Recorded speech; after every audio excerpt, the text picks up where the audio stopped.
అవని వాళ్ళ ఇంట్లో అందరూ కూడా అక్కడ అలా ఉంటారు. ఇంతలో అక్కడికైతే అవని వాళ్ళ మరిదైతే వస్తాడు. అది చూసి ఇంట్లో వాళ్ళంతా ఒక్కసారిగా షాక్ అవుతాడు. ఇక కమల్ అయితే తను వచ్చాడు అని చెప్పి గట్టిగా అరుస్తూ ఉంటాడు. అది చూసి అక్కడ ఉన్న అవని అయితే చాలా సంతోషిస్తూ ఉంటుంది.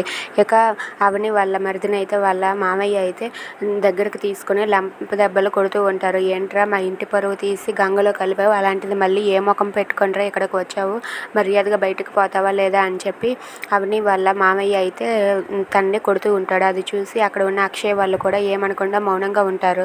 ఇక అది చూసి పల్లవి అయితే కోపంతో రగిలిపోతూ ఉంటుంది. ఏంటి నన్ను కాకుండా వేరే అమ్మాయిని ప్రేమించి వేరే అమ్మాయిని పెళ్లి చేసుకుని వెళ్తావా, నీకు చెప్తాను చూడు, చుక్కలు చూపిస్తాను నీకు నీ ఫ్యామిలీకి అని చెప్పి పల్లవి అంటూ ఉంటుంది. ఇక శ్రీకర్ రాకతో అక్కడ ఉన్న అవని అయితే చాలా సంతోషిస్తూ మామయ్య గారు అలా చేయడంతో, మామయ్య గారు ఏం చేస్తున్నారు, అలా చేయకండి, శ్రీకర్ ఎంతైనా ఈ ఇంటి వారసుడే కదా, ఎందుకు అలా చేస్తున్నారు, తను తప్పు చేశాడు కానీ ఆ తప్పుని సరిదిద్దుకుంటాడులేండి అని చెప్పి అంటూ ఉంటుంది. అయినా సరే వాళ్ళ మామయ్య కొడుతూ ఉంటాడు. ఇక శ్రీకర్ని వాళ్ళ మామయ్య కొడుతూ ఉండడంతో అక్కడ ఉన్న అవని అయితే వాళ్ళ మామయ్యని ఎదిరించి శ్రీకర్ని కొట్టకుండా ఆపేస్తుంది. శ్రీకర్ని ఏమేనంటే ఊరుకునే ప్రసక్తే లేదు, ఏం అనకండి మామయ్య అని చెప్పి అంటూ ఉంటుంది.